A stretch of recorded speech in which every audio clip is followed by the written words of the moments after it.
What's going on, guys? Mike here, and today Jack and I are looking at a property in Panama City Beach, Florida. We just purchased one a few months back, but we're checking out another one that we got going on. We're gonna walk around the building right now and give you our thoughts. Property is about 5 minutes to the beach. Not bad. Curb appeal, not great. He's renovating the inside though, which is good.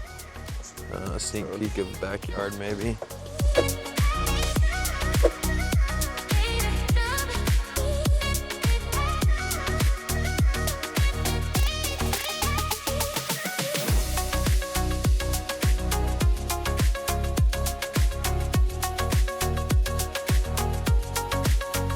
And guys, one of the biggest questions we always have to ask when we walk these properties is this gonna fit the mold that we're trying to create and the mold that we're pushing when we're moving forward with any sort of property and what our future goals are? And what I mean by that is Jack and I talk, and we wanna make sure when we're purchasing assets that are specifically Airbnbs, we need to make sure that it's hitting the criteria. For this property, it's 100% a value add property. We're gonna have to bring a lot to the table. There's a big investment that needs to be made to get this up and running. And then on top of that, if we're not gonna do it that way, then we have to look, is this possibly gonna be a luxury property that we're chasing? And that's kind of where Jack and I's niche is we wanna make sure when we're purchasing, we're getting into luxury properties. We can ask the higher daily rate, and guests are gonna be happier with their stay as far as quality goes.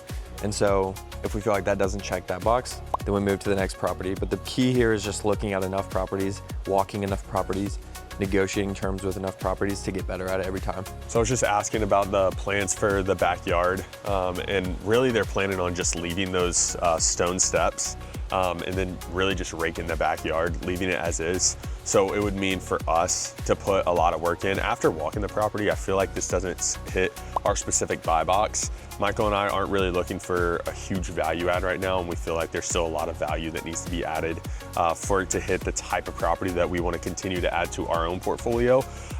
Also, just the exterior curb appeal is one of the disadvantages for us right now. We feel like there's a lot that needs to be done just with landscaping, maybe exterior paint like I was mentioning earlier, but it's great walking these properties, understanding what to look for, understanding the type of portfolio that you want to build.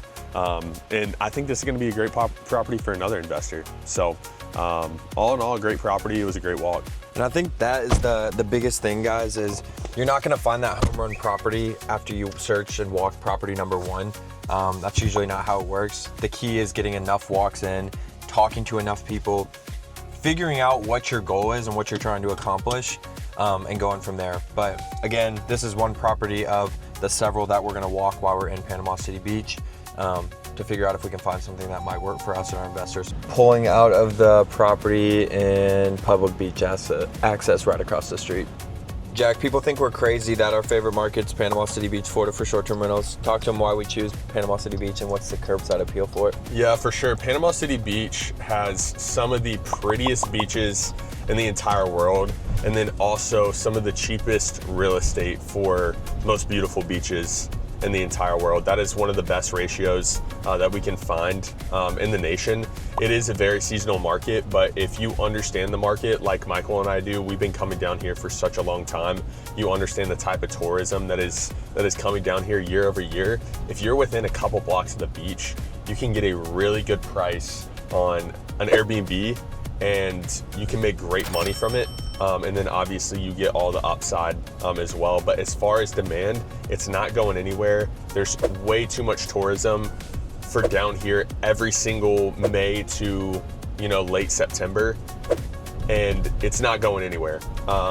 It's a tourist heavy market. The city runs off tourism as well, so they're incentivized to keep Airbnbs and keep independent owners up because there's not enough commercial space for boutique hotels. Last fall, we just purchased a condo in this building right here, Fontainebleau Terrace. This was our actually first investment in the area as far as a purchase goes. It is all this land behind it is private property, beachfront, one of the best spots in Panama City Beach to this day. What's up, guys? It's day 2 of looking at properties. Today we're also on the east end of Panama City Beach. We're looking at another property. It's different from yesterday. Yesterday's property was a little bit more of a value add.